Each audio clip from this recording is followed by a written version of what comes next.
आज फिर कुछ हुआ? नहीं, वो मेरी तबीयत कुछ ठीक नहीं है। अपना चेहरा देखा है तुमने आईने में? कितना उतरा हुआ लगता है। नहीं तो ऐसी छोटी छोटी हर बात को तुम दिल से लगाओगे तो बीमार पड़ जाओगे। गुजरी हुई बातों को इस तरह से सोचना कहां तक ठीक है? मुझे भी तो पता चले ऐसा कौन सा गम है जो तुम्हें लगातार खाए जा रहा है।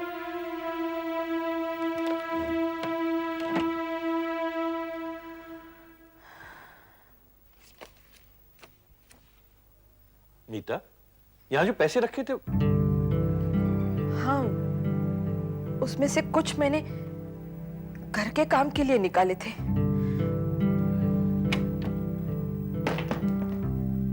नीता, मैं कुछ पैसों की बात नहीं कर रहा हूं, बल्कि पूरी 10,000 रुपए की गड्डी की बात कर रहा हूं। हाँ, वो मेरी दूसरी अलमारी में रखती है। आप जाके मुंह हाथ धो लीजिए, मैं तब तक चाय बनवाती हूँ। ठीक है।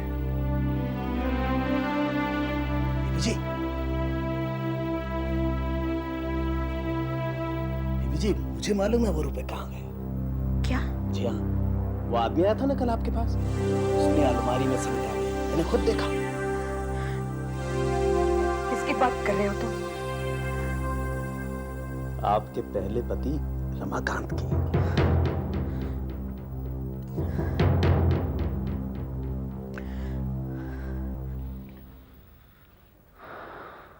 पायल, मैं समझ सकता हूँ कि तुम पर क्या क्या गुजरी होगी। वो तो उस बूढ़े का शुक्र है जिसने मुझे एक फोन करने दिया, वरना किसी को पता ही नहीं चलता कि मैं कहाँ हूँ। मुझे तो तुम्हारा सामना करना भी अजीब सा लग रहा है।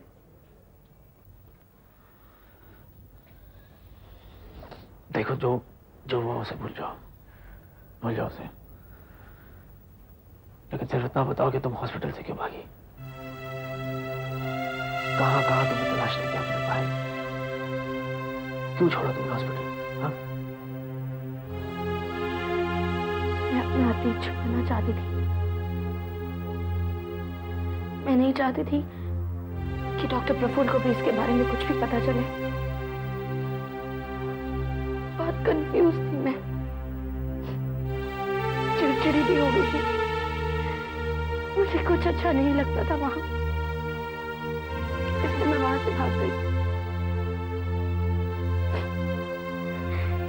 और रास्ते में मिली मुझे ये रामकली।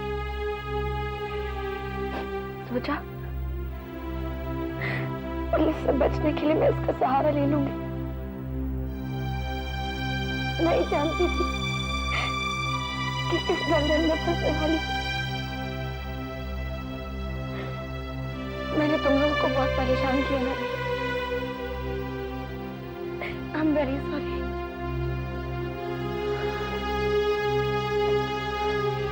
इसकी कोई जरूरत नहीं था।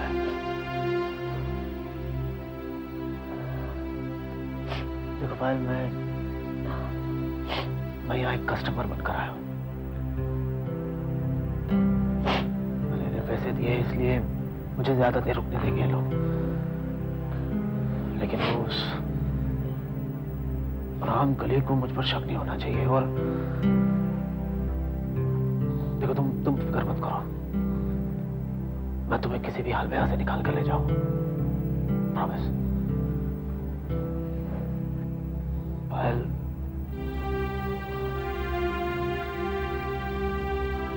आए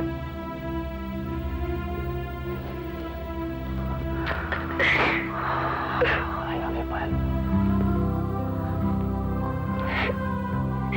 तुम जैसी भी हो, मैं तुमसे प्यार करता हूँ। और तुम्हें पाने के लिए कुछ भी कर सकता हूँ, कुछ भी कर सकता हूँ पायल।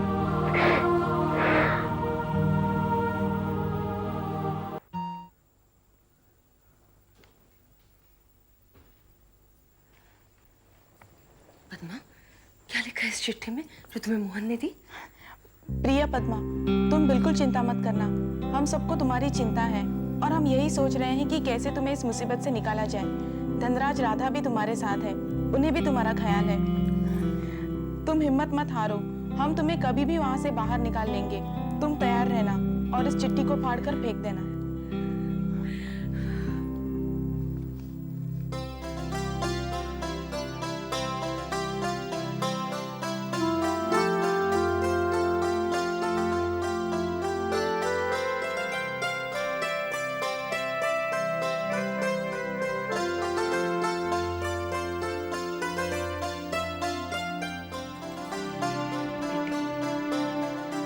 भगवान जब मुश्किलें देता है ना, तो उसका हाल भी वही निकालता है। बस अब तुझे तैयार रहना चाहिए। धनराज, मोहन और राधा तुझे इस मुसीबत से जरूर बचा लेंगे। ताई जी, आज जो मेरी मदद करने के लिए तैयार है, उन्हीं का दिल मैंने दुखाया था, उन्हीं को नाराज किया था मैंने। जो प्यार करते हैं ना, वही फिक्र करते हैं और वही मना करते हैं जब कोई अपना गलत कदम उठाता है। हाँ ताई जी, आज ये बात मेरी समझ में आ गई है।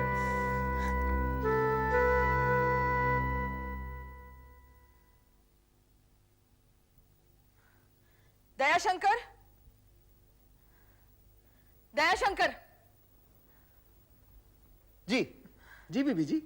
दयाशंकर, तुमने खुद उसे पैसे चुराते हुए देखा है? हाँ हाँ।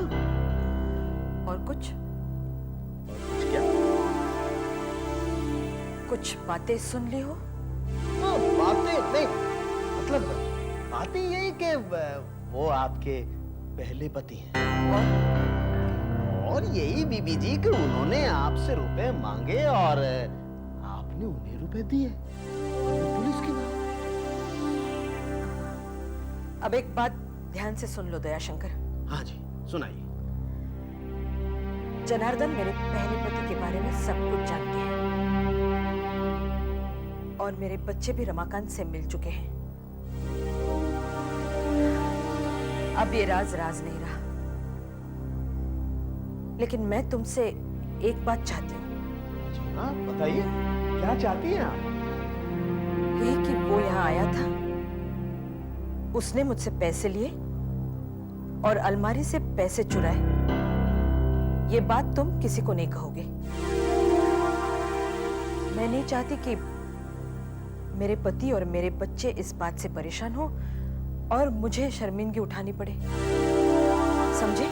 जी, मैं बहुत अच्छी तरह से समझ गया हूँ। आप तो ये मानिए कि ये बात बस इस दयाशंकर के सीने में दफन हो गई। ठीक है जी? अब मैं जाऊं? हाँ हाँ। दयाशंकर जी। दयाशंकर, मैं चाहती हूँ कि तुम गंगा की शादी के लिए कुछ कपड़े बनवा लो। मैं तुम्हें 1000 रुपए दे दूंगी।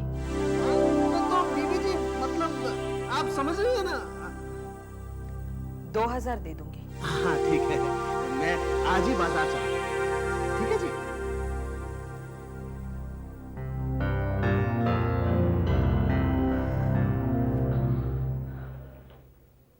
तुम शायद ये नहीं जानती पायल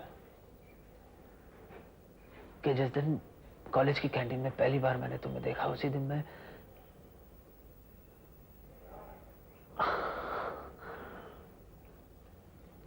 जानता हूं पायल, मेरी बिहेवियर ने तुम्हें बहुत तकलीफ पहुंचाई। कम ऑन धीरज, इसमें सारा कसूर तुम्हारा नहीं है। इसकी कई हद तक जिम्मेदार तो मैं भी हूँ। मुझे तुम्हें पहले ही वो एक एक बात बता देनी चाहिए थी, जिसे मैं अपने सीने में लिए घुटती रही, अपने आप से नफरत करती रही। जाने दो इन बातों को।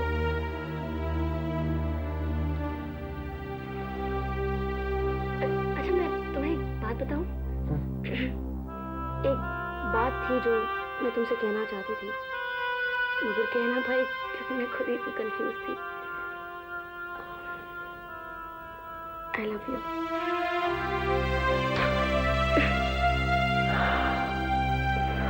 I love you too. अच्छा पायल, मेरी बात गौर से सुनो। इससे पहले कि रामकली को मुझ पर शक हो जाए, मुझे यहाँ से निकल जाना चाहिए। और हाँ, तुम भी उस पर यही जाहिर करना कि हम पहली बार मिले हैं। मैं यहाँ से जाऊंगा और पुलिस को लेकर आऊंगा। मुझे अकेला छोड़कर। पायल, धीरज नो प्लीज। धीरज मुझे और भी डर लगेगा प्लीज। पायल मेरी बात तो सुनो। ए साहब, इतना टाइम लगेगा तो कैसे चलेगा? अब उनका तो धंधा ही खोट हो जाएगा ना। अरे रामकली, तुमने एकदम ठीक बोला था। अखा मुंबई में अपन ने ऐसा माल कभी नहीं छका। खुश? अरे एकदम मजा आ गया। आज से अपन तुम्हारा परमानेंट कस्टमर। अभी अपन जा रहे हैं, लेकिन आज के बाद ये छोकरी मेरे अलावा किसी और को खुश नहीं करेगी रामकली, समझी? मैं जल्दी वापस आऊंगा। और रहा सवाल पैसे का, ये रखो और मिल जाएंगे।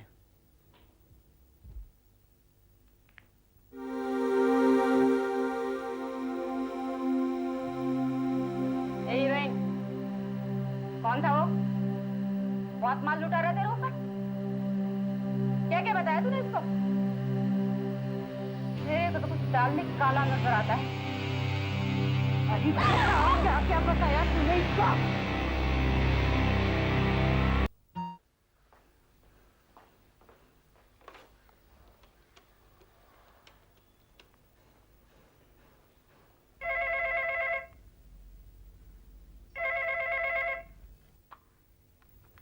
हेलो, हेलो, नमस्ते माँ, हम गौरी बोल रहे हैं। कैसी हो बेटा? माँ हम बिल्कुल ठीक हैं। तुम्हारी तबीयत कैसी है? तुम ठीक से दवा लेती हो कि नहीं? बुढ़ापे की भी कोई दवा होती है बेटा? माँ तुम फिर टाल मटोल कर रही हो। नहीं बेटा, लेती हूँ। अच्छा माँ, अगर उस डॉक्टर से फायदा नहीं हो रहा ना तो तुम डॉक्टर बदल लेना। ऐसा करो, आप हमारी भैया से बात करो। अरे तकलीफ वो यहाँ कहाँ है? वो रामपुर गया है। मैं यहाँ बहुत अकेलापन महसूस कर रही हूँ। बहुत याद आती है तेरी बेटा। माँ हमें भी आप दोनों की बहुत याद आती है। हम इनसे बात करेंगे और फिर हम वहाँ आ जाएंगे। वैसे भी हम मुंबई घूमना चाहते हैं। अच्छा माँ, हमने अपने कमरे में एयर कंडीशन लगवा लिया है। अच्छा, ये तो बहुत अच्छा काम किया। लेकिन बेटा वो काफी महंगा होता है ना, तो फिर इतने सारे पैसे? वो माँ, इनकी तरक्की हुई है ना और इन्हें इंक्रीमेंट भी मिला है। सच? ये तुमने बहुत अच्छी खबर सुनाई बेटा। पुरुषा, तुमको मेरी तरफ से मुबारकबाद देना। हाँ हाँ माँ जरूर। अच्छा माँ, हम फिर फोन करेंगे। मोहन भैया से कहना कि हमसे जरूर बात कर ले। हाँ हाँ कहूँगी। बेटा अपना ख्याल रखना। हाँ हाँ माँ, तुम भी अपना ख्याल रखना। अच्छा अब हम फोन रखते हैं।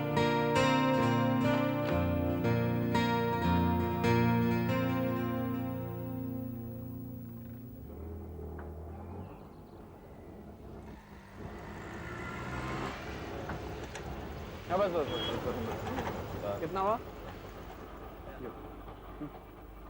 हाय हाय संजय, मुझे ऐसा लग रहा है जैसे दो प्रेमी दुनिया से कहीं छिपकर मिल रहे हैं। हम कहीं और नहीं मिल सकते थे? क्या बात है? एक्चुअली यार मुझे बस यही जगह समझ में आई तो मैंने यहाँ बुला लिया। मैं बहुत परेशान हूँ यार। वो तो तुम्हारे चेहरे से दिखाई दे रहा है। अब जल्दी से प्रॉब्लम बताओ ताकि मैं तुम्हारे कुछ काम आ सकूं। यार ये मेरी फैमिली प्रॉब्लम है जो मेरे मामा और मेरी छोटी मामी ने खड़ी की है। मेरी कजन है पद्मा, यार उसके साथ जबरदस्ती की जा रही है। कैसी जबरदस्ती? वो लोग उसकी मर्जी के खिलाफ उसकी शादी करना चाहते हैं। वो भी आज के जमाने में। तुम्हारी कजिन पद्मा चाहे तो उसके साथ कोई जबरदस्ती नहीं कर सकता। वो मजबूर हो गई है मामा के सामने। और फिर पद्मा की माँ दुलारी भी तो मामा के साथ है। तो ठीक है, हम उस लड़के से बात करेंगे जो उससे शादी करना चाहता है। वो कोई मामूली इंसान नहीं है संजय। कौन है वो? सिन्हा। सिन्हा? अरे वो तो इंसान ही नहीं है, शैतान है, शैतान। पूरा रामपुर जानता है कि वो नेता के रूप में गुंडागर्दी करता है। क्या लेंगे साहब? कुछ नहीं, यही तो मजबूरी है संजय।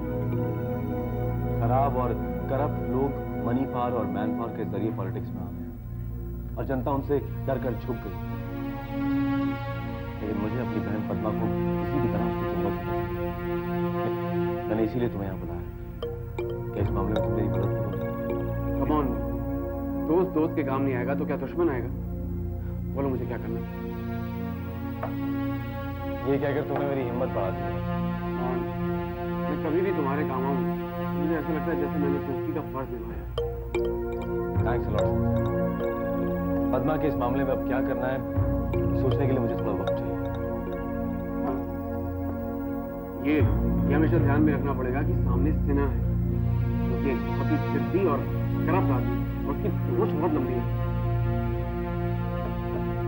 लेकिन पद्मा की जिंदगी से मुझे खिलवाड़ नहीं करनी।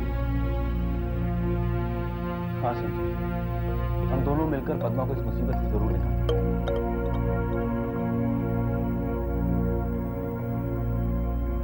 जता तो ऐसे रही थी जैसे उसे कुछ चिंता ही ना है, लेकिन पूछ सब कुछ लिया खोद खोद के। क्या हुआ, क्या देखा, क्या सुना? एक बात बताऊं, बहुत डरी हुई है अंदर से। हाँ, तभी तो मुझे मना करा कि किसी को बताना मत कि रमाकांत उससे पैसे लेने के लिए आता है। और एक बात बताऊं, मुझे बहुत सारे पैसे देने को कह रही थी गंगा की शादी में कपड़े बनवा लेना। लेकिन मैं भी जानता हूं, असल बात यह है कि मुझे पैसे इसलिए दिए जा रहे थे कि ताकि मैं अपना मुंह बंद रखूं। देख चाचा, तू भले ही अपना मुंह बंद रख, लेकिन मैं अपना मुंह जरूर खोलूंगी। यही वक्त है चाचा, बाबूजी और बीबी जी के बीच में दरार पैदा करने का। बाबूजी बीबी जी से पूछेंगे और वो झूठ नहीं बोल पाएंगी। इससे उन दोनों के बीच की दूरियां बढ़ जाएंगी और धीरे धीरे मैं इस घर की मालकिन बन जाऊंगी। लेकिन ये सब कुछ मुझे अपनी शादी करने से पहले करना होगा। मैं भी तेरे साथ हूं भतीजी, तू चिंता मत कर।